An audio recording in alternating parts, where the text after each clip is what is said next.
আসসালামু আলাইকুম রাহমাতুল্লাহ। কেমন আছো সবাই? আশা করি অনেক ভালো আছো। আজকে আমরা দেখব English SSC English first paper বইয়ের মেইন টেক্সট। আর আজকে আমরা একটি ইম্পর্টেন্ট প্যাসেজ পড়ব আর সেটি হচ্ছে adolescence and some related problems in Bangladesh. আর এই প্যাসেজটি এসএসসি পরীক্ষার্থীদের জন্য খুবই গুরুত্বপূর্ণ। তো আমরা এই প্যাসেজটি বাংলা অনুবাদ সহ পড়ব আর তোমাদের সুবিধার জন্য প্রতিটা সেন্টেন্সের পাশে তার বাংলা অনুবাদ দেওয়া আছে।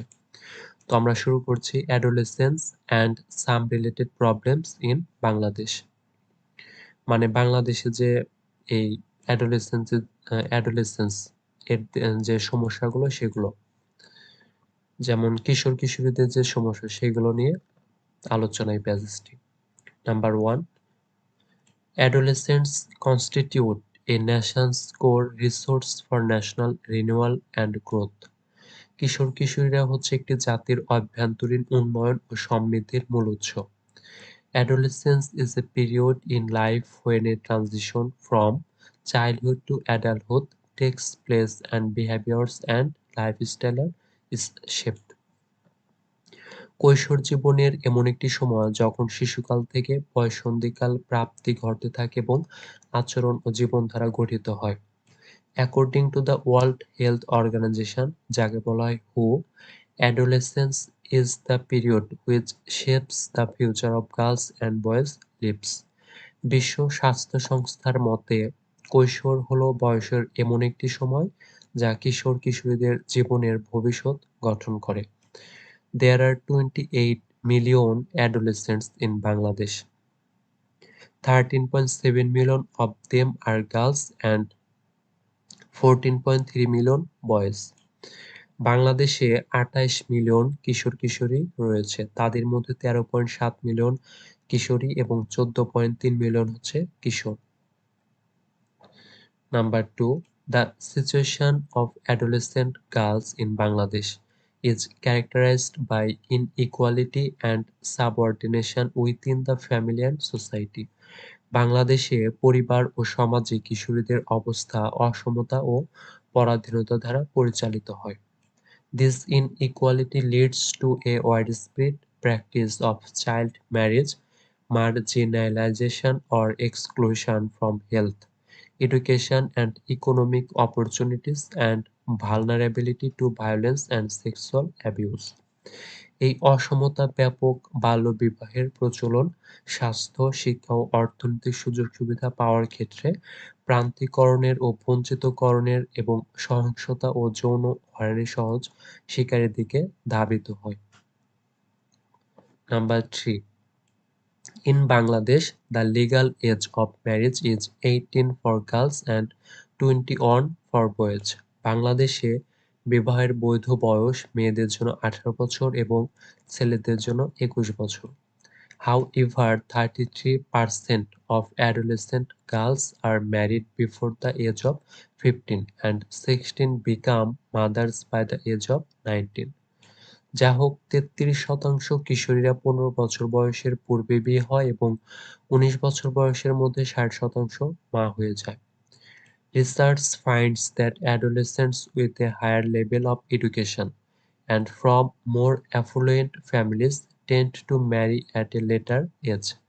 গবেষণায় দেখা যায় উচ্চতর শিক্ষাসম্পন্ন ও সম্ভ্রান্ত পরিবারের কিশোরীরা বেশি বয়সে বিয়ে করতে চায়।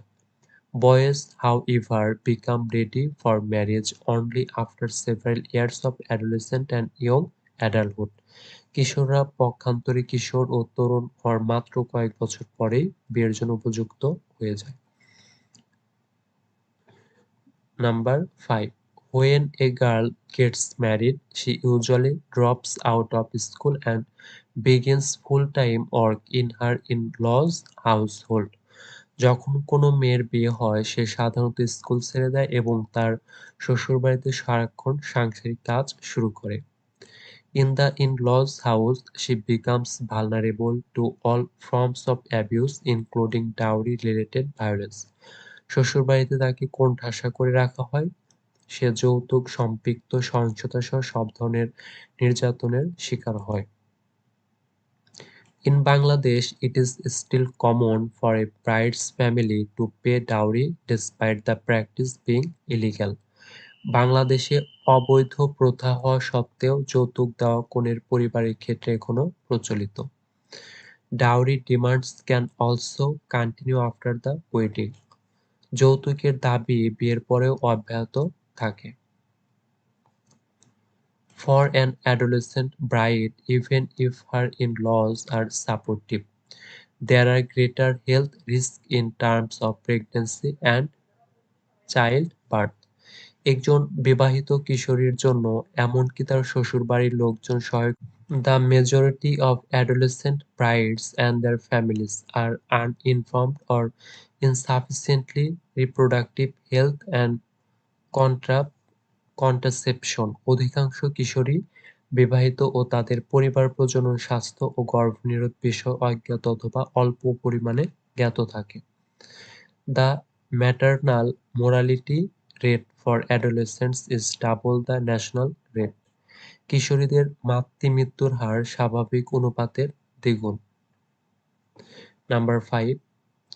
When adolescent girls are pulled out of school, either for marriage or work, they often lose their mobility, their friends and social status.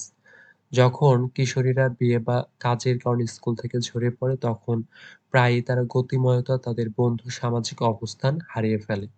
The lack of mobility among adolescent girls also curtails their economic and non-formal educational opportunities. বয়ঃসন্ধিকালের কিশোরীদের মধ্যে গতিময়তার অভাব তাদের অর্থনৈতিক ও অনানুষ্ঠানিক শিক্ষার সুযোগকে সংকুচিত করে। Moreover, they lack information about health issues. অধিকন্তু তাদের মধ্যে স্বাস্থ্য বিষয়ক তথ্যের অভাব থাকে। According to a study, only about 3 in 5 adolescents have even heard of HIV. এক গবেষণা অনুসারে তাদের 5 জনে 3 জন এইচআইভি সম্পর্কে শুনেছে। It is also reported that more than 15% of adolescent girls are undernourished and suffer from anemia. প্রতিবেদনে আরো বলা হয়েছে যে শতকরা 50 জনের বেশি কিশোরীরা অপুষ্টিতে এবং রক্ত স্বল্পতায় ভুগে থাকে। Adolescent fertility is also high in Bangladesh. বয়ঃসন্ধিকালের প্রজনন ক্ষমতাও বাংলাদেশে অনেক বেশি। The contribution of the total fertility rate to the total fertility rate increased from 20.3% in 1993 to 24.4% in 2007. মোট প্রজনন ক্ষমতার হারে বয়ঃসন্ধিকালের প্রজনন ক্ষমতার হারের অবদান 1993 সালে 20.3% থেকে 2007 সালে 24.4% পর্যন্ত বেড়েছে। Moreover, neonatal mortality is another concern for younger brothers. অধিকন্তু নবজাতকের মৃত্যু অল্প বয়স্ক মায়েদের জন্য আরেকটি উদ্বেগ। Younger mothers. Number 6. While the situation for adolescent boys is somewhat better, many are vulnerable and lack the power to make decisions about their own lives. বয়ঃসন্ধিকালের কিশোরদের অবস্থা কিছুটা ভালো, যদিও অনেকে ঝুঁকিগ্রস্ত এবং তাদের নিজেদের জীবনের সিদ্ধান্ত নেওয়ার ক্ষমতা রাখে না। Many boys who are unable to go to school or are unemployed remain unaware of social or health issues. বালকদের অনেকে যারা স্কুলে যেতে পারে না বা যারা বেকার তারা সামাজিক ও স্বাস্থ্য বিষয়ে অসচেতন থাকে। They are at considerable risk of being drawn into criminal activities. তারা অপরাধমূলক কর্মকাণ্ডে জড়িয়ে পড়ার ঝুঁকিতে থাকে। They are also more likely to get exposed to drugs and alcohol. ফলে খুব সহজে তারা মাদকদ্রব্য তাদের মদের সাথে জড়িয়ে পড়ে। তো এই ছিল আমাদের adolescence and some problems in Bangladesh এই প্যাসেজটি। তো আজকের ভিডিওটি আমরা শেষ করব। তোমরা সবাই ভালো থাকো এবং ভালোভাবে পড়াশোনা করো। আসসালামু আলাইকুম ওয়া রাহমাতুল্লাহ।